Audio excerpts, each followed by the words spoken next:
On a dit que pendant le tzom de Tisha B'Av, on n'a pas le droit, c'est interdit, c'est pas comme Yom Kippour, de sentir les bessamim, ok? On n'a pas le droit de sentir des bessamim. Au niveau de la halacha, étant donné que, vous savez que, il y a écrit dans Siman, même He, si je ne me trompe pas, de Shulchan Aruch, même He c'est 45, qu'un homme il doit faire chaque jour 100 brachot. Ok? Il y a écrit Ma Hashem Shoel Mimcha, qu'est-ce qu'Akadosh Baruch Hu il attend de toi? Le Gemara nous dit Al Tikra Ma Ela Mea. Ne lis pas Ma, mais lis Mea. Que Akadosh Baruch Hu il attend de toi 100. C'est quoi 100? 100 brachot que tu fais par jour. C'est quoi ces 100 brachot? David Ameller, à l'époque de David Ameller, il y avait une épidémie. Épidémie où les gens ils mouraient. Et David Ameller, il a institué pour annuler cette épidémie que chaque personne devait faire 100 brachot par jour. Alors, quand tu es en semaine, tu as 19 brachot dans la mida, plus une vingtaine de brachot dans les brachot du matin, plus quand tu manges Birkat Amazon, tu as 2 avant, 4 après, ça fait 6 2 fois, ça fait déjà 12. Tarib, Shacharit, Mincha, ouais, Arvit, en général, ou, ok, tu as déjà beaucoup de brachot. Mais quand c'est un jour de jeûne, où tu ne peux pas manger, il n'y a pas de Birkat Amazon, ça, tu perds des brachot. C'est la même chose Shabbat. Les amidot à Shabbat, elles sont beaucoup plus courtes. Donc Shabbat, on a de quoi manger. On fait des kiffs, ok, on fait des apéritifs, on fait certaines brachot, tu fais un petit dessert, un petit truc, machin. Donc il y a aussi, on peut, quand c'est un jour de jeûne, et en plus on n'a pas le droit de sentir, c'est-à-dire qu'on n'a pas le droit de sentir, parce qu'on n'a pas le droit de se parfumer, on n'a pas le droit de prendre aussi une feuille de menthe ou quelque chose pour sentir et faire la bracha. Dans ces cas-là, on est en problème. Donc qu'est-ce qu'on doit faire? Le Ben Ishra, il rapporte ça, d'autres poskim aussi, c'est quand les gens ils montent à la Torah, quand les gens ils font des brachot, d'être mekaven, d'avoir l'intention de répondre Amen. Pas Baruch Hu Baruch Shemo, parce que quand tu réponds Baruch Hu Baruch Shemo, c'est comme si tu coupais la bracha. Mais tu réponds Amen, c'est comme si tu faisais la bracha pour toi, tu gagnes une bracha. Ok? Et la Gemara nous dit Gadol Aone Amen, et plus grand est celui qui répond Amen que celui qui fait la bracha. Ok? Donc c'est hyper important de compléter les mea brachot et de faire attention aussi comme je vous ai dit, qu'on ne fait pas on n'a pas le droit de sentir pendant le jeûne de faire les brachot de jeûne. Ok. On est au niveau de la sortie du jeûne. Ok, parce que les gens ils savent exactement ce qu'on fait. Bon, il y a Baruch Hashem, mais aussi question rare, on peut appeler si on a un problème pendant le jeûne ou quoi. Mais au niveau de la sortie du jeûne, qu'est-ce qu'on fait pas, qu'est-ce qu'on a le droit de faire, tout ça, les gens disent ça y est, le jeûne est sorti, on fait ce qu'on veut. Non, c'est pas vrai. Ce jeûne-là en particulier, il est spécial. Ok, donc on fait Arvit normal. Ok, celui qui n'a pas dit Atachonantanu et Motzei Shabbat. Motzei Shabbat, vous savez qu'on ne fait pas d'Avdala. La seule chose qu'on fait Motzei Shabbat, c'est sur le nerf. On prend la bougie, on fait la Avdil, Borem Meoré Aesh. Pourquoi? Pour pouvoir utiliser la lumière. Et en général, c'est fait à la synagogue quand tu arrives là-bas. Mais tu n'as pas fait ta Avdala. La Avdala, il y a une Avdala dans la Hamida, ça s'appelle Atachonan Tanu. Et c'est quelqu'un qui ne l'a pas fait le samedi soir. Alors il faut faire attention de faire la Avdala, la sortie du jeûne. La sortie du jeûne, on fait la Avdala, écoutez bien, que sur le vin. Ok, la question, est-ce qu'on a le droit de boire ce vin ou pas? À la sortie du jeûne, on fait la Avdala sur le vin. Mais on ne pourrait pas boire le vin après la sortie du jeûne? Parce que j'ai pas compris ta question. Bah, c'est la sortie du jeûne, donc c'est-à-dire que le jeûne est passé, donc on fait la Avdala, donc on pourrait boire le vin, non? Pour l'instant, j'ai pas dit qu'on peut pas. J'ai dit samedi soir, tu peux pas faire la Avdala, puisque c'est le jeûne, tu rentres dans le jeûne, donc tu peux pas faire d'Avdala. Par contre, s'il y a quelqu'un de malade à la maison, une maman, Chazvé Shalom, un papa, un grand-père, une grand-mère, et elle va manger pendant le jeûne. Elle a le droit de faire l'Avdala tout de suite à Motzei Shabbat. Et toi, si tu écoutes cette Avdala-là, tu es acquitté de l'Avdala même si tu ne peux pas boire. Okay? L'Avdala, il faut savoir. Et je répète encore une fois parce que c'est important. Tu n'es pas obligé de boire.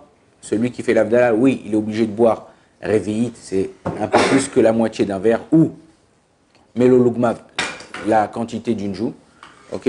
Mais toi, celui qui écoute, et aussi, faire attention à une autre chose qui est très importante. Quand tu écoutes l'Avdala de quelqu'un et tu penses être acquitté, ok, Tu répètes pas après lui, Baruch Ata Hashem Elokeinu melech haolam borei meoresh, et toi tu viens, Baruch Ata Hashem borei haolam borei meoresh, Baruch Ata borei Amavdil ben, où tu fais borei père Geffen, toi tu prends le verbe borei père Geffen. Non, à moins que tu as parlé, mais on ne répète pas. Lui, il est là pour t'acquitter. Et si tu penses qu'il t'acquitte, sinon fais ta Abdallah tout seul. En général, quand le papa il est là, il fait pour les gens. Même quand tu es à la synagogue, et le type de la synagogue, il fait l'Abdallah pour tous ceux qui écoutent. Donc, à moins que tu sais que c'est une personne qui... Il n'a pas de kavana, c'est pas... Ok, alors dans ces cas-là, oui. Ok, donc faire attention de dire Ata chonantanu motzei Shabbat dans la Hamida. Ok, pourquoi? Parce que de peur que la sortie de la fête, t'oublie aussi de faire la Abdallah. Quelqu'un, et c'est une halakha dans Shulchan Aruch, quelqu'un, c'est un knas que les Chachamim ils ont fait, ça veut dire c'est un amendement que les Chachamim ils ont fait, que quelqu'un qui a mangé à la sortie de Shabbat ou à la sortie du jeûne, avant de faire la Abdallah, normalement il doit refaire vite. Ok? Tu refais vite. Ah ouais. Maintenant, si j'ai pris un morceau de gâteau et j'ai oublié que je devais faire l'Avdallah, et je dis Baruch Ata Hashem borei minei maison. J'ai pas fait l'Avdallah encore. Là, on a dit la bracha, le Shem Hashem, dire le nom de Dieu en vain, c'est des raïta. Donc je prends un tout petit morceau, un tout petit morceau, pour pas que la bracha soit les vatala. Et après, je pourrais faire ma Avdallah. Il y en a qui disent avec le nom de Dieu, sans le nom de Dieu, de toute façon, on fait borei père Geffen. Est-ce que pour nous, les Sfaradim, on n'a pas le droit, et aussi bon, les Ashkenazim sont Mahmir à Tratzot, il y en a qui ont dit jusqu'au soir. En général, on va voir pourquoi. On sait que jusqu'à présent, on ne pouvait pas se doucher. Le jour du jeûne, on ne pouvait pas se doucher, on ne peut pas se brosser les dents. Normalement, un jeûne normal, tu as le droit de te brosser les dents. Ok, le jeûne Tisha B'Av, le jeûne Kippour, on ne se brosse pas les dents. Ok, ah, c'est difficile, ouais, ok. Un conseil que je vous donne à tous, surtout, Baruch Hashem, cette année, c'est Shabbat. Vous voulez que le jeûne, il se passe bien, facilement, que tu n'as pas soif, que tu n'as pas une mauvaise haleine, que tu sois truc, buvez, essayez de boire en grande quantité des jus sucrés. En général, le top, c'est jus de raisin. Tu bois du jus de raisin, tac, tac, tac, c'est bon, ça te permet, à part de boire, de te désaltérer, ça te permet de garder du sucre dans ton corps. Et donc le jeûne, il va se passer beaucoup plus facilement. Au début, j'y croyais pas. Et quand je l'ai fait, bémet, j'avais le palais, la bouche tout le temps humide. Ça veut dire que j'avais pas besoin, je sentais pas besoin de trucs. Vers la fin du jeûne, on a un peu tous mal à la tête, on est un peu fatigué. Reposez-vous. À Tisha B'Av, les jeunes comme ça, c'était pas obligé d'aller travailler, t'es pas obligé de faire des trucs. Reste à la maison, prenez un livre, allumez la clim, détendez-vous. Ok, faites des choses, mettez-vous au Beth Midrash et étudiez. T'es fatigué, mets ta tête un peu, te repose-toi. Ok, c'est pas une journée où il faut aller faire les courses, faut aller faire machin, ça. Je sais qu'il y a des minagim chez les Tunisiens, chez trucs, qu'à partir de Khatzot, la moitié de la journée, ils versent de l'eau par terre, ils nettoient, ils font un machin, et ils vont acheter des nouveaux habits, des trucs et tout ça. Alors ça, c'est un minag, c'est vrai qu'il existait, pour pouvoir justement montrer à Kadosh Baruch Hu, ah, on est Tisha B'Av, il y a Khatzot, le Mashiach, il n'est pas encore arrivé. On a confiance en Akadosh Baruch Hu pour pouvoir faire que le Mashiach il va quand même arriver. Okay, on ne perd pas espoir. Et c'est ça, la même chose, on a pour la Mimouna, ouais, pas Mimounite, ouais, il y en a qui font Mimounite, et il y en a c'est pas Mimounite, c'est Mimouna. Ouais, c'est quoi Mimouna? Mais la Shon Emouna, c'est que même on est sorti de la fête de Pessah, on attendait le Mashiach, on pensait qu'il allait venir. Mashiach il n'est pas venu, on fait une fête quand même, on montre à Akadosh Baruch Hu, on attend, on continue à attendre le Mashiach et tout ça. Ok, il faut savoir que les Chabad, ils ont accentué, les Lubavitch, ils ont accentué l'attente du Mashiach, tout ça. Mais nous, dans notre coutume aussi, des Tunisiens, des Marocains, tout ça, des Algériens, tout ça, il y a ce nian-là, ces petits points dans l'année où on rappelle que le Mashiach va venir et qu'on attend le Mashiach. Dans la Hamida, une fois le Rav Shaya, je me rappelle, il avait fait un shiur. Regardez, dans la Hamida, c'est extraordinaire. Dans la Hamida, il y a plus de 15 fois ou 20 fois que le Mashiach, la venue du Mashiach, elle est rappelée. Ça veut dire que vraiment c'est quelque chose que les gens disent Mashiach, ouais, où c'est écrit? Ouais, vas-y, lis ta Hamida, mon frère, tu vas voir tout de suite que tout le monde demande le Mashiach à chaque fois. Ok, donc on n'aura pas le droit de manger juste avant de faire la Havdalah. Fait la Havdalah en général au niveau de tout de suite. On n'avait pas, par exemple cette année, on ne pourra pas faire Birkat Alevana. Birkat Alevana, le Kaf HaChaim, il rapporte que celui qui fait Birkat Alevana, qui n'est pas marié, qui fait Birkat Alevana avec joie, Besimcha, ok, c'est une ségoula leur apporter son zivouk. Il dit, c'est pas une ségoula. Il faut savoir que la yaréar, ça représente la femme. Okay, la lune, ça représente la femme, elle se renouvelle, tout ça. Et le fait de faire la Abdallah Bessimcha, la Birkat Alevana Bessimcha, eh ben ça rapproche ton zivouk. Donc faire attention. On ne mangera pas, nous les Sfaradim, de la viande jusqu'au lendemain soir. C'est-à-dire que la sortie du jeûne, tu fais pas, allez, vas-y, je fais un hamburger, mon frère, allez, on va au McDo. Ok, non, calme-toi. Le McDo, ça sera le lendemain soir, après la sortie des étoiles. Ok, ou en général, il y en a qui ont l'habitude de manger, je ne sais pas si vous connaissez ça chez les Tunisiens ou d'autres minagim, il y en a qui mangent à l'entrée du jeûne, il y en a qui mangent à la sortie du jeûne. Cette année, on est d'un Shabbat, donc on mange ce qu'on veut. Et il y en a qui mangent à la sortie du jeûne, l'achlalem. L'achlalem, c'est quoi? C'est des petites pâtes avec des petites lentilles comme ça. C'est un plat qui rassasie. En même temps, la lentille rappelle le deuil. Pourquoi un endeuillé, jusqu'à aujourd'hui, quand il enterre son mort, juste après avoir enterré, on lui fait Seudat Avraha.